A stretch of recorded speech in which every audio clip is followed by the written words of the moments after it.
Hey, so we are going to be talking about benefits of wisdom tonight, and we're going to be starting out in chapter 2. Did I say chapter 2 earlier?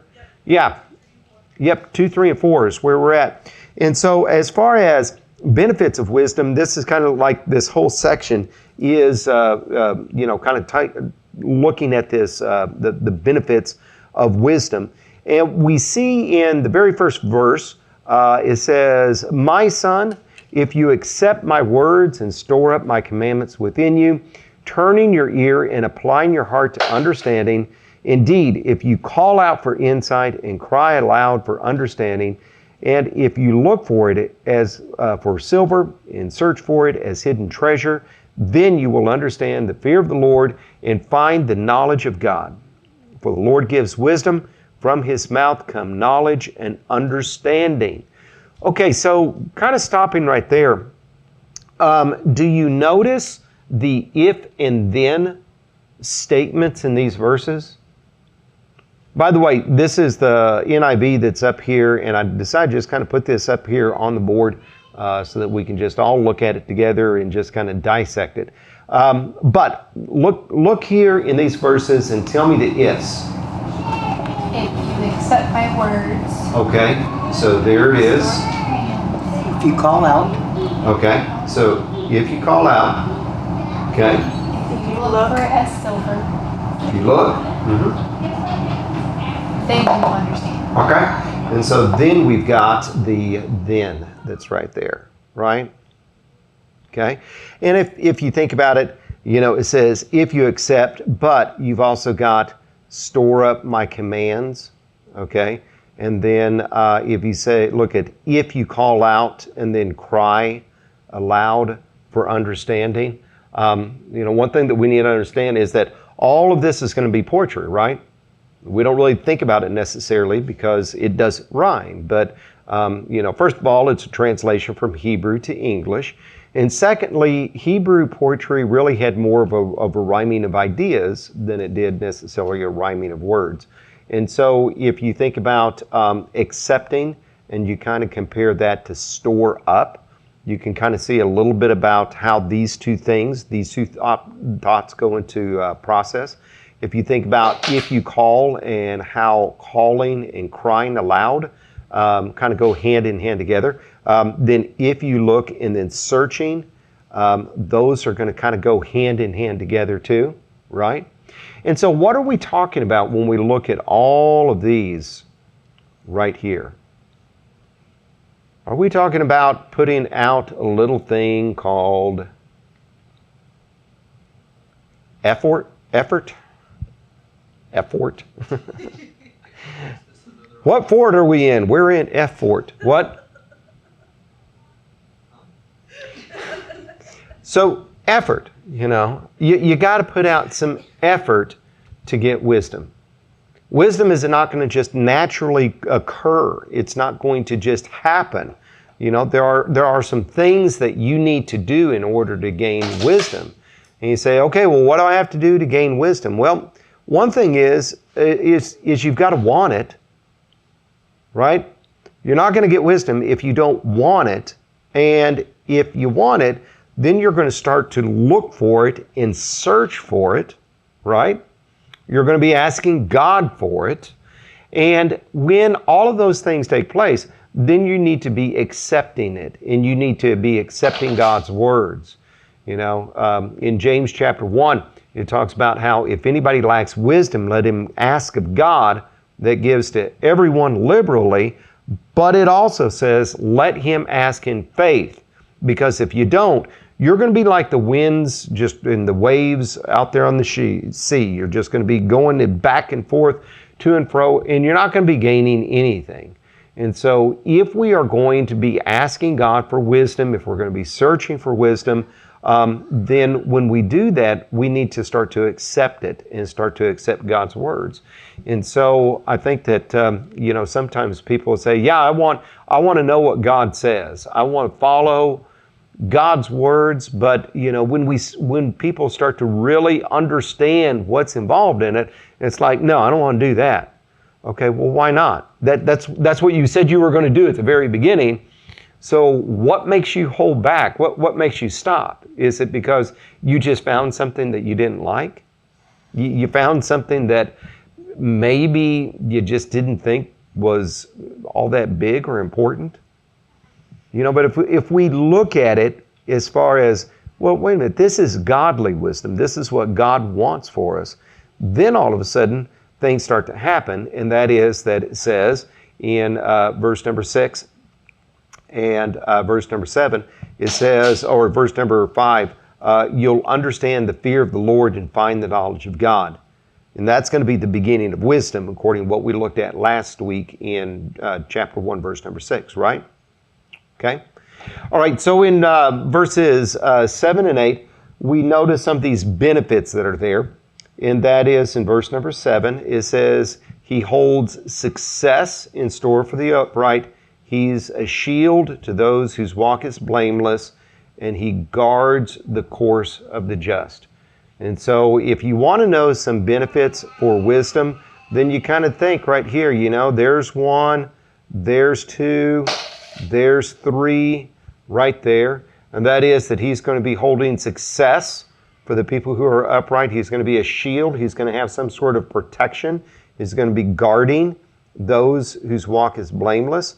And so, these are some pretty good benefits, don't you think? Okay. I think so too. Now, if we skip down... Wait, can I say something? You sure can. Something I think about with these two is he's setting us up for success. He's protecting us. He's keeping us on the course or protecting the course. These things that he's protecting us, this benefit, helps us stay in a way to increase our knowledge or our wisdom even more. Like basically it's making, if our desire is to do this and it results in this, then it's going to lead to more of that, which in turn leads to more again. It's going to keep going. And the converse is true too. And that is that the more people go down a bad path and make bad choices, then it's going to lead to more bad choices. And it's just going to keep on increasing and increasing and increasing. Okay? All right. We're going to see that a little bit later, if we get there, which Lord willing, we will. Okay. As an example, a couple of examples of what we're talking about here with this idea about success and the guarding our course and protecting our way, everything like that. You notice in verse number 12 where it says, wisdom will save you. And what is it going to do? It's going to save you from the ways of wicked men. Okay? When you think about the ways of wicked men, and it goes on to describe men whose words are perverse, who have left the straight paths to walk dark ways, who delight in doing wrong and rejoice in the perverseness of evil, whose paths are crooked and are devious in their ways. You stop and read that and you think, there's people out there who are very evil, and the things that they do are evil. And the direction that they want you to go is evil.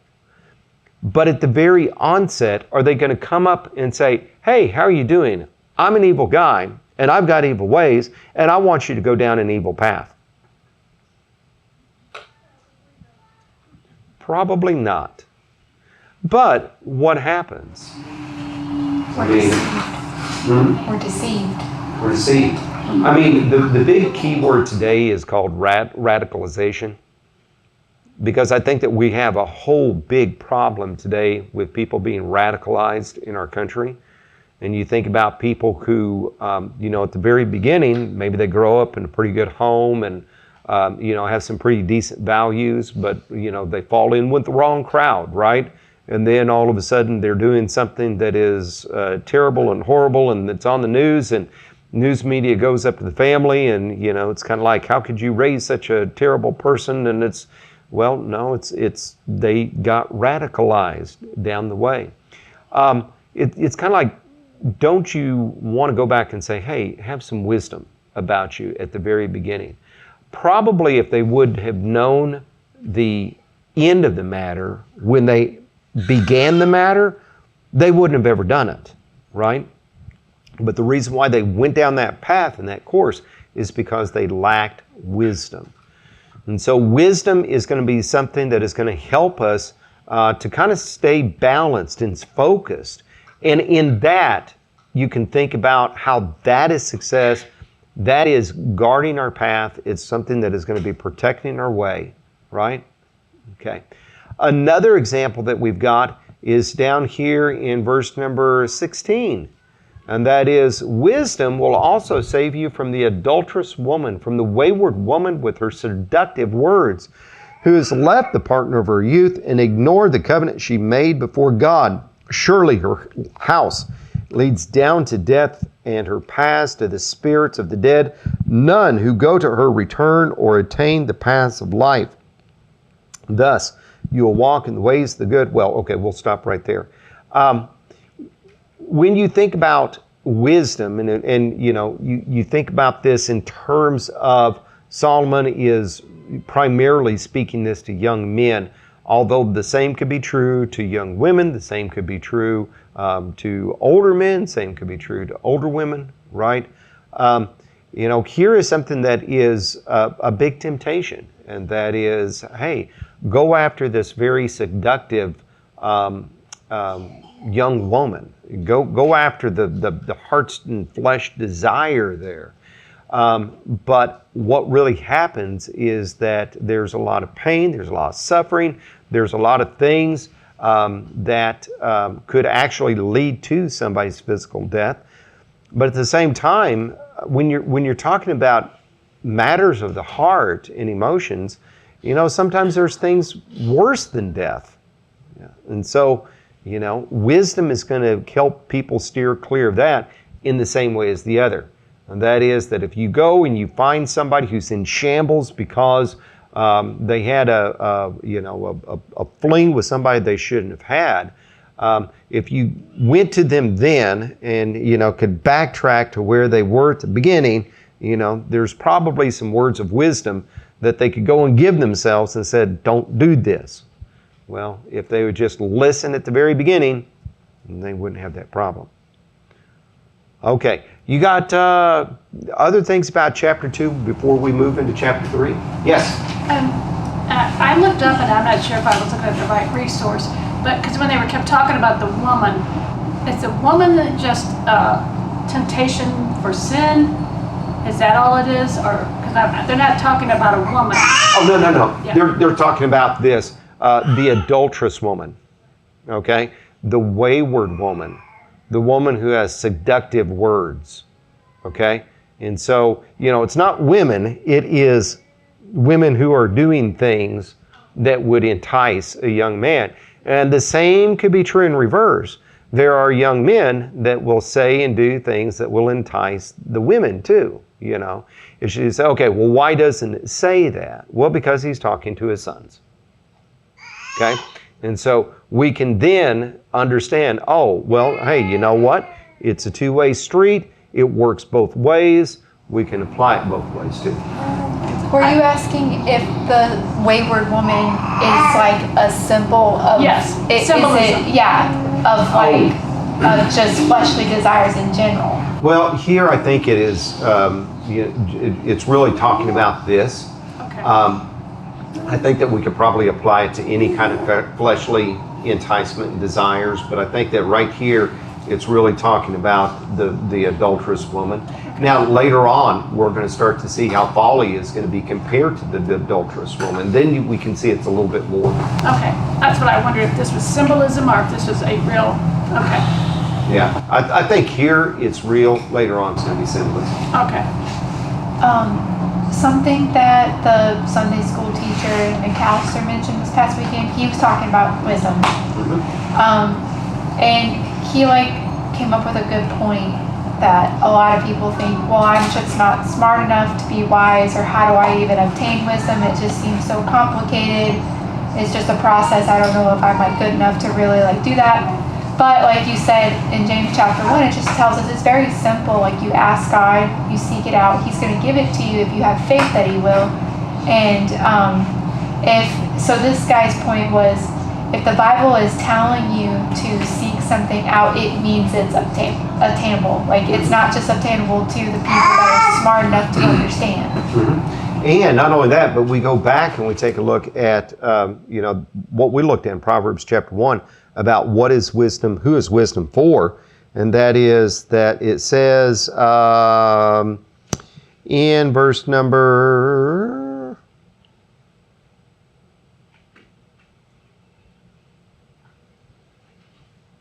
Boy, I'm just overlooking. Oh, there it is. Okay, in verse number 4, chapter 1, verse number 4, that here is wisdom for giving prudence to the simple, knowledge and discretion to the young.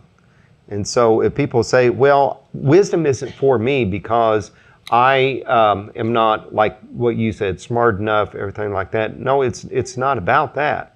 I'm not good enough. Okay, wisdom is for anybody who will seek it out. When we go, we take a look back here about all of this. My son, if you do this, do this, do this, do this, then you will understand the fear of the Lord and find the knowledge of God. All of these conditions are not conditions about the quality of a person. All of these conditions are about what anyone would do or not do, right? I mean, who doesn't have the ability to accept God's words? Who doesn't have the ability to call out and cry loud or look and search? You see my point? You don't have to be a super genius. You don't have to be an ultra rich millionaire, billionaire. You don't have to do any of that in order to do this. It's not a matter of who you are as far as standing. It's a matter of what you do in terms of getting wisdom. Well, if you go back to chapter 1 and verse 20 and 21, it says, out in the open, wisdom calls aloud. She raises her voice in the public square. So yes, you have to seek it out, but it's not going to be hard to find. Yeah. And so like what Kinsey was saying, like it's not going to be this hard, intense search to find it. Right. It's just, you just have to try. And more importantly than that, you have to believe. You have to trust it. When you see something and you understand it in the Bible, you need to follow through on it and believe it and say, okay, this is for me. If you just look at it and you say, I understand it, but I don't believe it, and you let it go, it's not going to do you any good, right? Yeah, and I like verse 4 when it says, to look for it like you do for silver or searching for hidden treasures.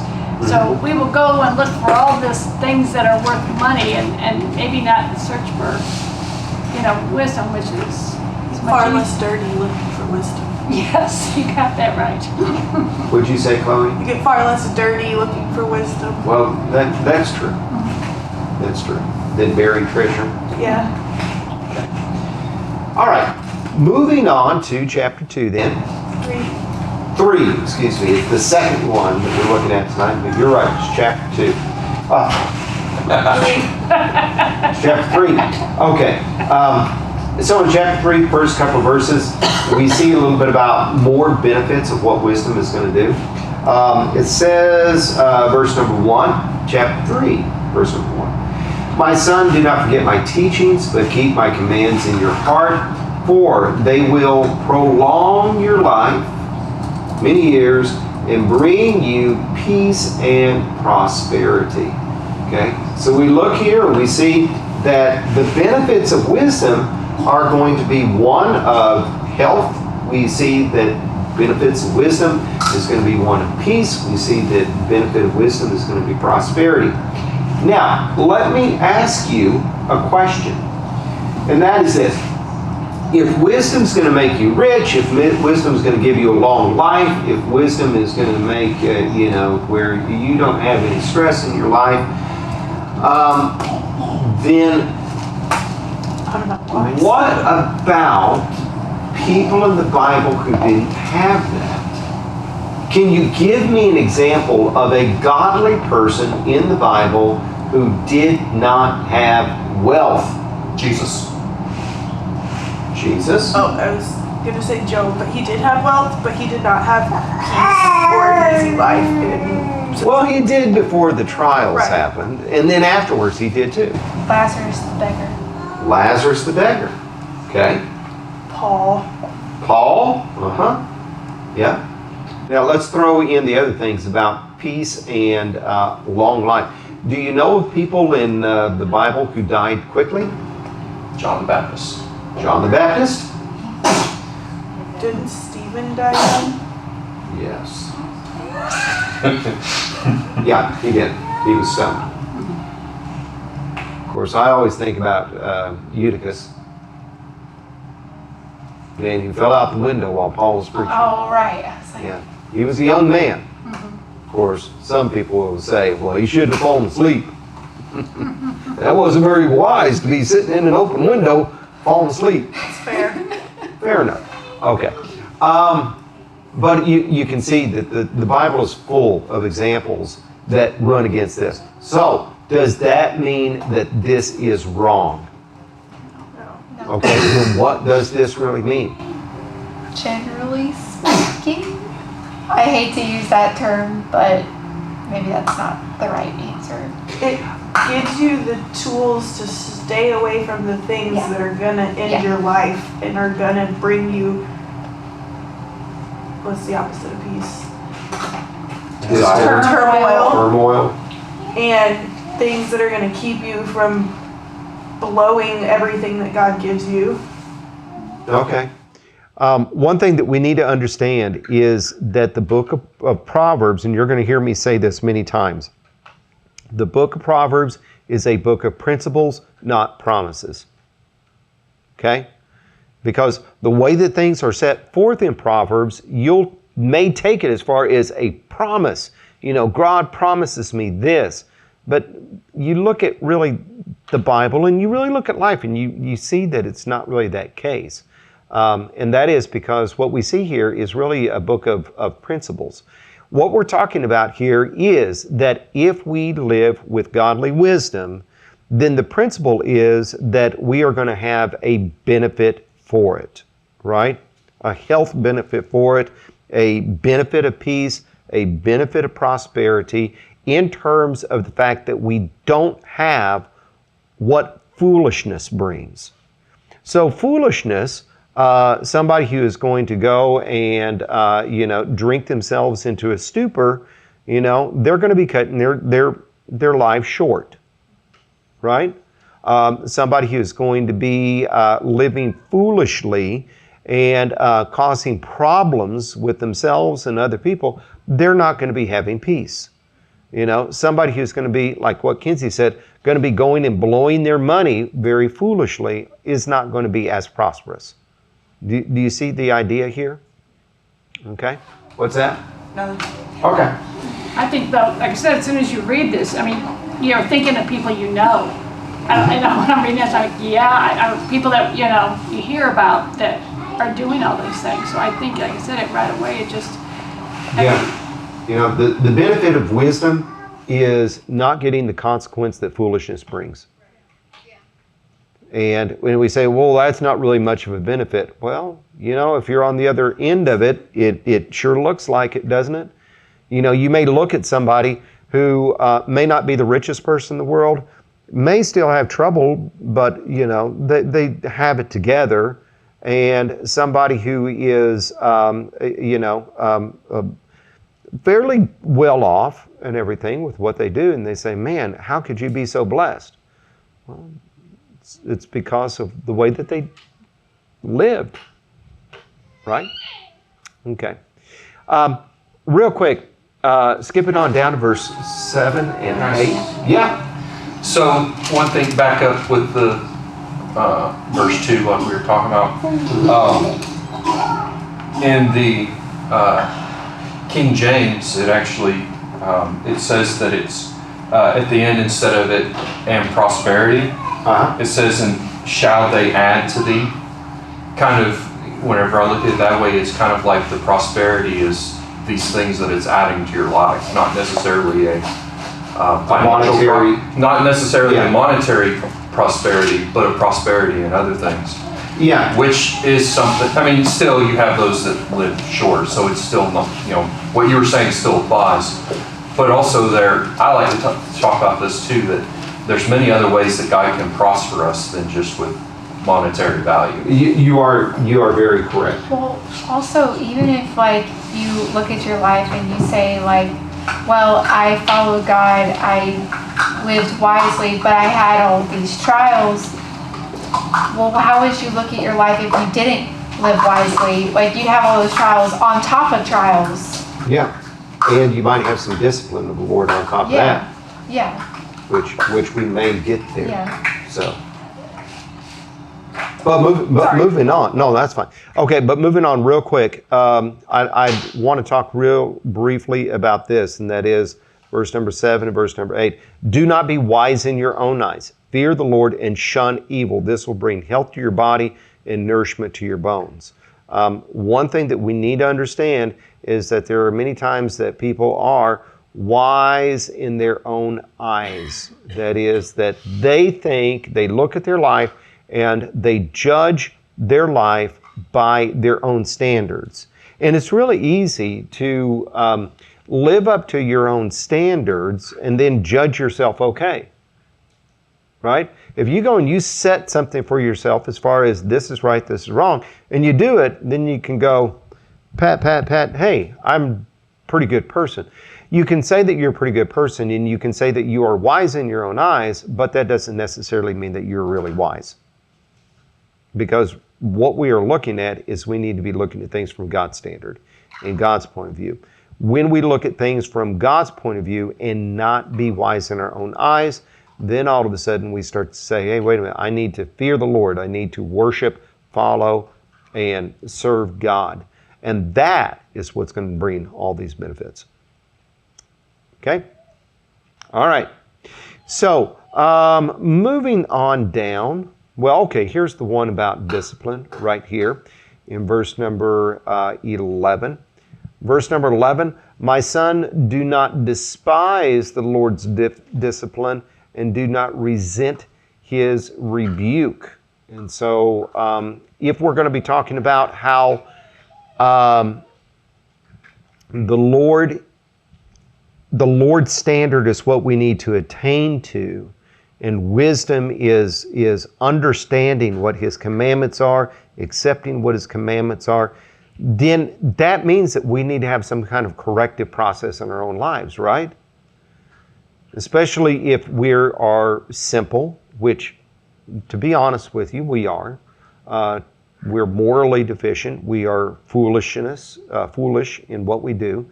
And so we've got to have some sort of corrective process that's there. Okay? It is very easy for us to not accept that corrective process. And so what the Lord is going to do is He's going to bring discipline into our lives in order to get us there. Just like we don't need to reject His teachings and His commandments, we also don't need to reject some of the discipline that He brings to us in our lives.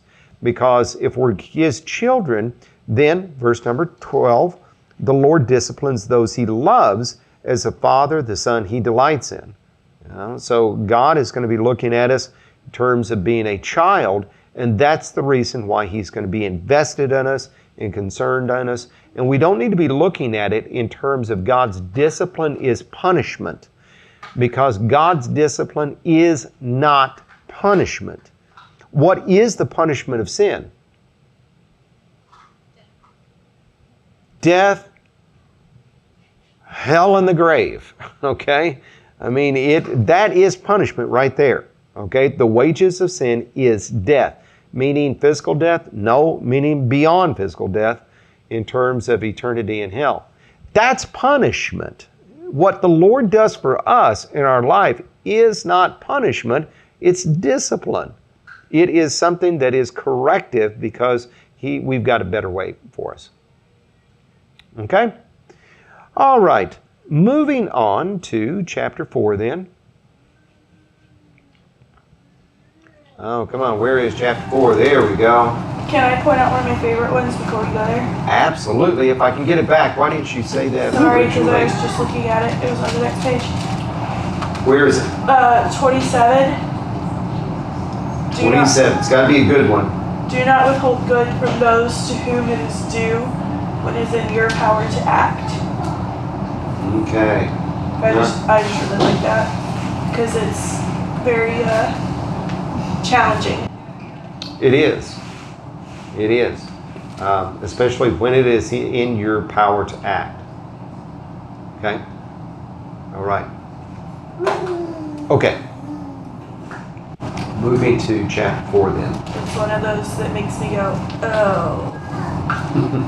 It's one of those corrective ones, right? No, it is good. I'm just moving on so we can finish up. Okay? All right. So in chapter 4, I want to take a look down at verses 18 and 19. Does anybody have anything before we get to verses 18 and 19 in chapter 4 that you want to talk about? Okay. So in chapter 4, we're really talking about, again, don't go and run with the foolish people. We go back and 13, hold on to instruction, don't let it go. Don't set foot on the path of the wicked or walk in the way of evildoers, and talking about what they do. Now, in verse number 18, what we have here is a contrast between the righteous in verse number 18 and the wicked in verse number 19. And so here is the path of the righteous in verse number 18. At the same time, what we've got in verse number 18, verse number 19, is going to be the way of the wicked, okay? And so way of the wicked is going to be contrasted with the path of the righteousness. Okay, so how is the path of the righteousness compared to? It's like the morning sun. Is that Okay. what you're going for? It's like the morning sun, yeah, because that's exactly what it says. Okay. Now, how many of you were up at 5:45 this morning? A few of us. A few of us. I can tell you at 5:45 this morning, it was dark, but there was a little bit of light outside. How do I know this? Because I was out there with Twix, seeing if she'll do her business, after eating. So that's 5:45. I'm leaving for work at 6:30. In some cases, it's 6:32 or 3 or 4. Okay, or 5. But at that point, it's lighter. Okay. As a matter of fact, this morning, the sun was just starting to come up just a little bit over there. And so things are starting to get brighter. Once I get to work at 7 o'clock, then things are even brighter. And then, as the day progresses, it gets brighter and brighter and brighter. Okay?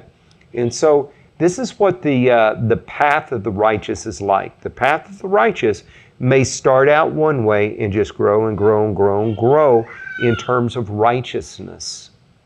All right? And you think about somebody who is just starting out following the Lord, learning about the Bible, learning about what it means to be a Christian, being saved. They may not understand a whole lot about the Bible. They may not understand a whole lot about, what God really expects and what God wants, and so on and so forth. But is that okay? Sure it is. I mean, because they're on a good path. There's nothing wrong with it. Because if they will stay on that path, gradually, but slowly, but surely, it's going to progress in terms of righteousness. I'm not saying that I'm a better person now than I was way back when, as far as ultimately I was a sinner then, ultimately I'm a sinner now. But I do understand more about right and wrong. I do understand more about why something is right and why something is wrong. I may have still the same struggle with it, but I'm more mature and prepared to face those things. Okay? And so there's that path of the righteous. Now, we contrast that to the way of the wicked. What is the way of the wicked like? Darkness. Deep darkness. Okay? What is this darkness? How deep is it? Well, it's deep. Okay? It is so deep that it says, they do not know what makes them stumble. Now, stop and think about what that is in logical terms. Have you ever gone up to somebody who is just, they are so entrenched in foolish ways that you go, don't you know that there's a better way? Don't you know that what you're doing is wrong? No. I mean, it's like that's all they know, and that's all they want to know, and they're not getting out of it either, right? I mean, that's it. That's their way. That's their lifestyle, and they don't really stop and think, hey, wait a minute. What you're doing is causing your mistakes, that is causing you problems, that is in turn causing you to make more mistakes, that in turn is going to create more problems for your life, that in turn is going to create opportunities for you to continue to make mistakes. Have you ever known people like that? It's just like time after time after time again, all they ever do is just make mistakes in their life, and you think, why don't they see it? And I think to myself, where do I even begin? And then I say, Jesus is where they need to begin. Well, but more than that, it's got to have a point in their life where they realize, hey, wait a minute, there's something else out there. There's something better out there. I'm on a wrong way, and what I need to do is I need to start to seek this out. I need to call for it. I need to start to accept it. And then when you do that, then you get back on the path of the righteous, which is going to grow and grow and grow. Okay? All right. Oh, one more thing. Chloe said that this is her favorite verse. I don't know about favorite verse, but I always like verse number 23, and that's this. Above all else, guard your heart, for everything you do flows from it, or it is the wellspring of your life. If you think about somebody who's out there in the desert, a wellspring is going to be something that is of vital importance to them, because that is going to be their life. I mean, their physical life. If you don't have that spring of water out there, then you're going to die. Okay? That importance is something as far as what we need to understand with our hearts. We need to guard our hearts, because it is where all of this is going to come from. It is going to be that wellspring of our life. Stop and think about this for a second. Stop and think about some of the mistakes you make, or the sin you make, and think about why you do it. A lot of times we've got things in our lives that trigger us to do it. There is something that pops up, some kind of stress, some kind of temptation, some kind of resentment or anger that we've got for somebody else, right? And it's like when those things happen to us in our life, boom, there we go. And here we are jumping into a foolish action. If we will stop and go, wait a minute, I need to guard my heart. I need to guard my heart so that when these temptations come around, when these triggers start to happen, then we can start to hold them back and say, oh, wait a minute, I know what this is about. I've been down here, I've done it before, and I know that that this is leading me off into this path, and I need to cut it right off at the nub. and stop it before it ever gets going on that other way. So that's kind of like the path of the righteous that is just growing as the morning goes, right? As we mature. The more we mature, the more that we're going to understand how to guard our hearts, because we know that that is going to be the essence of our life with God. All right. Anybody got anything else?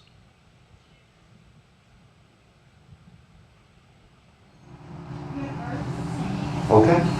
What? Going back to the morning sun. Yeah. I was just thinking about, okay, like what are attributes of the sunrise? It's like it's reliable, it's consistent, it's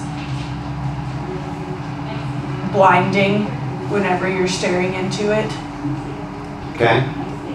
And it's like all those things can be said for the path of righteousness too. Okay. That it's going to be a reliable path. It's going to be a consistent path. It's Okay. going to be something that is clear and blatant. It's going to be a whole lot more noticeable, reliable than the path of darkness. Right. Yeah. Okay. All right. Well, then let's pray.